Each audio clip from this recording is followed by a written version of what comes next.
Want to start back reading in Kabbalah secrets that Christians need to know, and I'm going to be reading from chapter 4.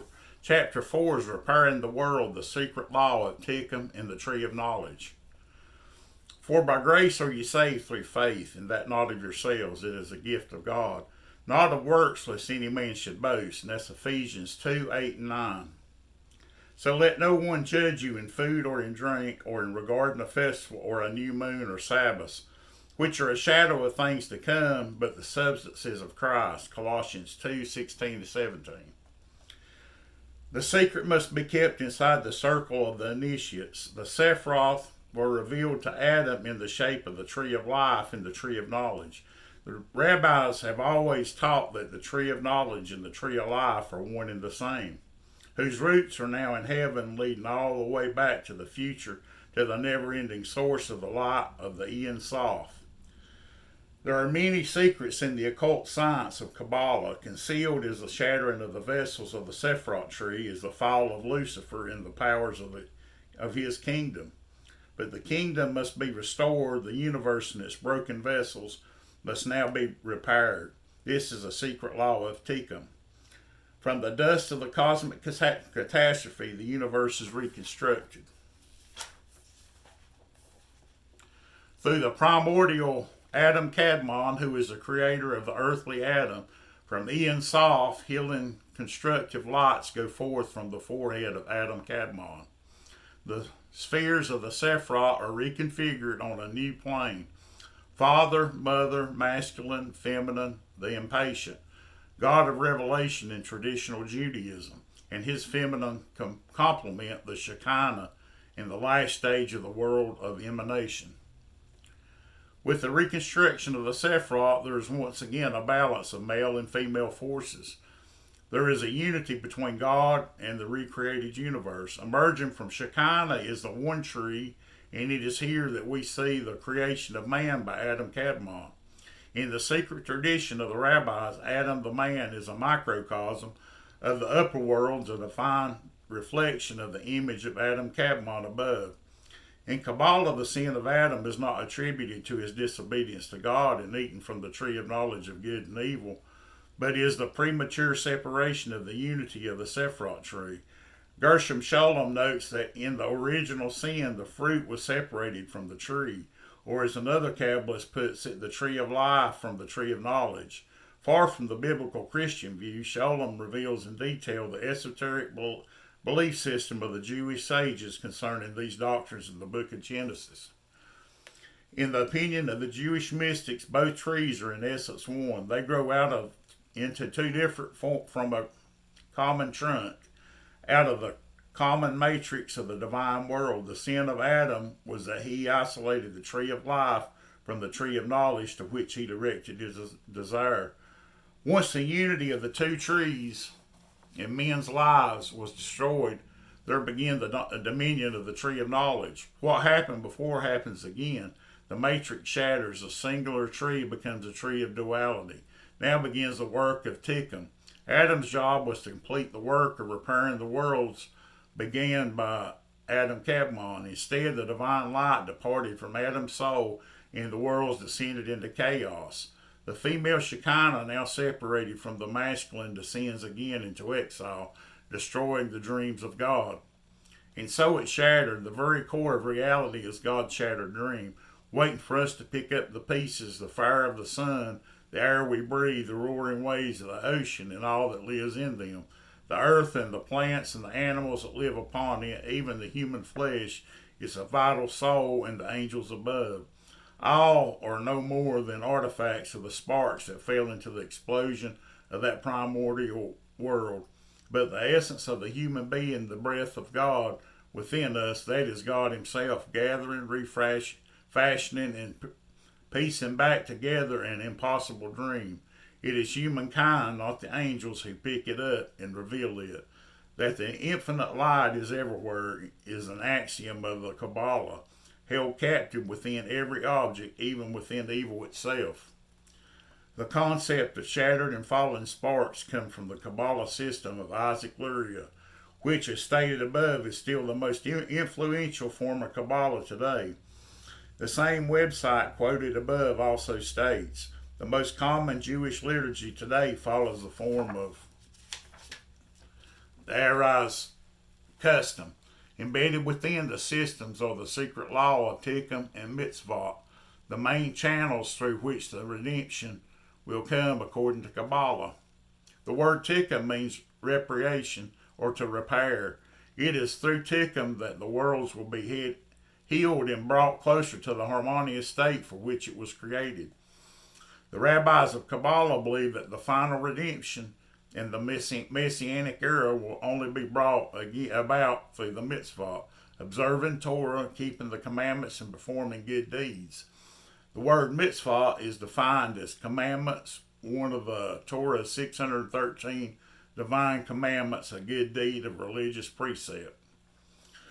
The work of repairing the worlds or restoring the fallen Shekinah to her king, and of the ushering in the Moshiach, the Messiah, is now left to man. This is called raising the sparks.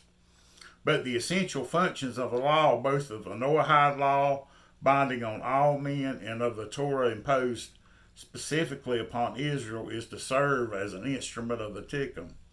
Every man who acts in accordance with the law brings home the fallen sparks of the Shekinah and of his own soul as well. He restores the pristine perfection of his own spiritual body. In redemption, everything is restored to its place by the secret magic of the human acts. Every commandment has its mystical aspects, whose observance creates a bond between the world of man and the world of the Sephiroth. Thus, fundamentally, every man, and especially every Jew, participates in the process of the Tikum. The Babylonian Talmud is the basis of the 7 Noahide laws. Sanhedrin 56a of the Babylonian Talmud states, one additional element of greater severity is that violation of any one of the 7 laws subjected to Noahide to capital punishment by decapitation.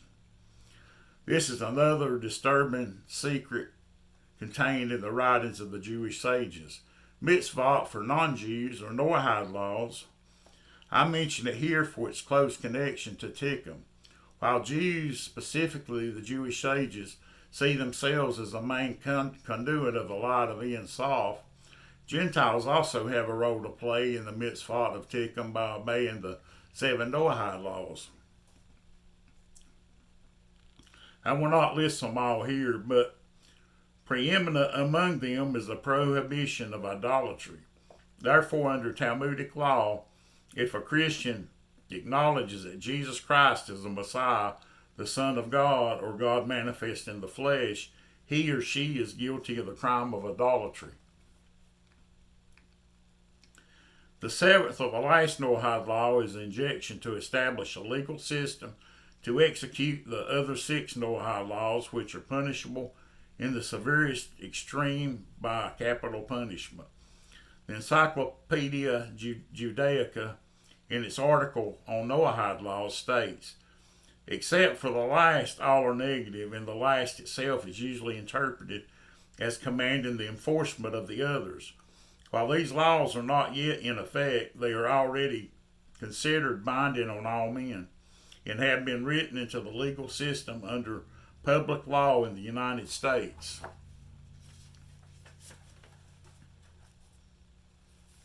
On March 26, 1991, the U.S. Congress, under the presidency of George H.W. Bush, established the 7 Noahide laws as Public Law 102-14 in honor of Rabbi Menachem Schneerson, leader of Chabad Lubavitch. A website dedicated to the teaching of Chabad Lubavitch rabbis confirms the perfection of the world requires the spreading of the 7 Noahide commandments. This implies a level of civilized conduct which can be achieved only when non-Jews also observe their mitzvah. Indeed, the perfection of the world that leads to the Messianic era requires the spreading of the 7 commandments of God through the Torah provided for all the nations of the world. See also U.S. Congressional Declaration H.J. Resolution 109, Public Law 102.14, March the 20th, 1991.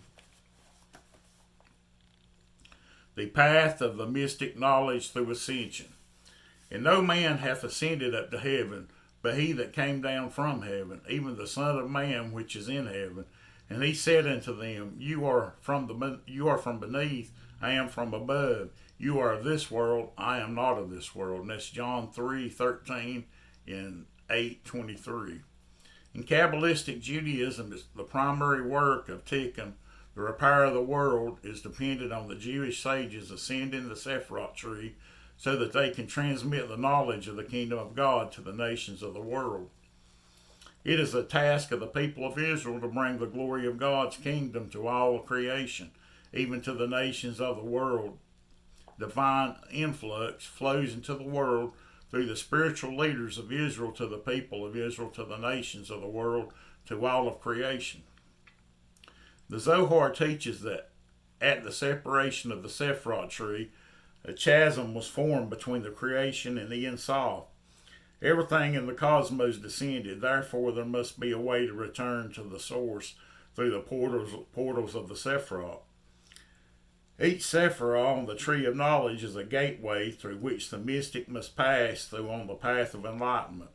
As stated before, these spheres or gateways are designed as powers.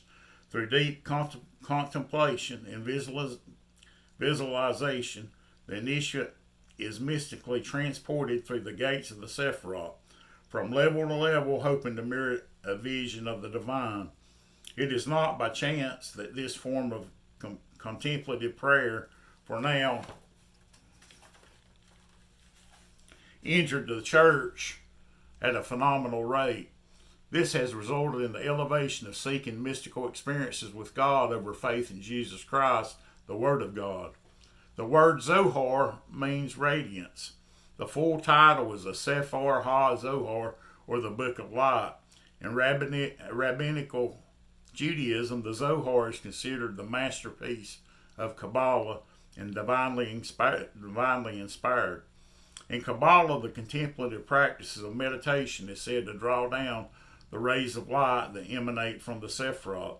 The rabbis explain that it is through this action accompanied by speech and forever meditation directed towards a particular thing that a person can draw down a force from above and cleave to that object. In Ascension, the heavenly visions of the mystics are invoked through repetition of the divine or sacred names of the gods of Kabbalah. Gershom Scholem explains prayer in the mystic way.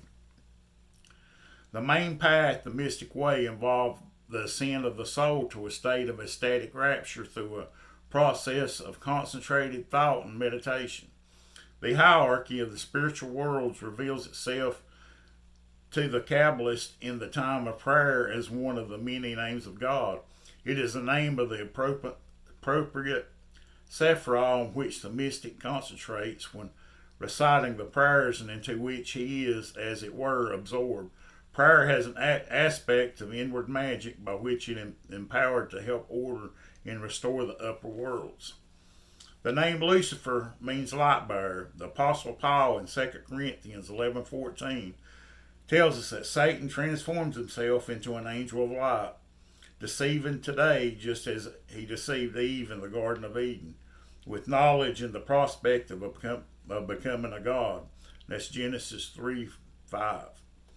The rabbis of Kabbalah believe themselves to be more than mere men, elevated above the rest of humanity, a microcosm of the Sephirah of the Godhead, which is the macrocosm. Like cause and effect, every action below impacts the worlds above. The Zohar calls this an unalterable law. Now you must know that everything has an inner aspect and an outer aspect. In the world as a whole, Israel, the seed of Abraham, Isaac, and Jacob, is considered to be the innermost aspect. The severity nations are considered to be the outer aspect of the world. There is an unalterable law that the macrocosm and the microcosm are like to each other as two drops of water. Through the study of the Zohar and the practice of the true wisdom, we can bring about an end to our state of exile and complete redemption.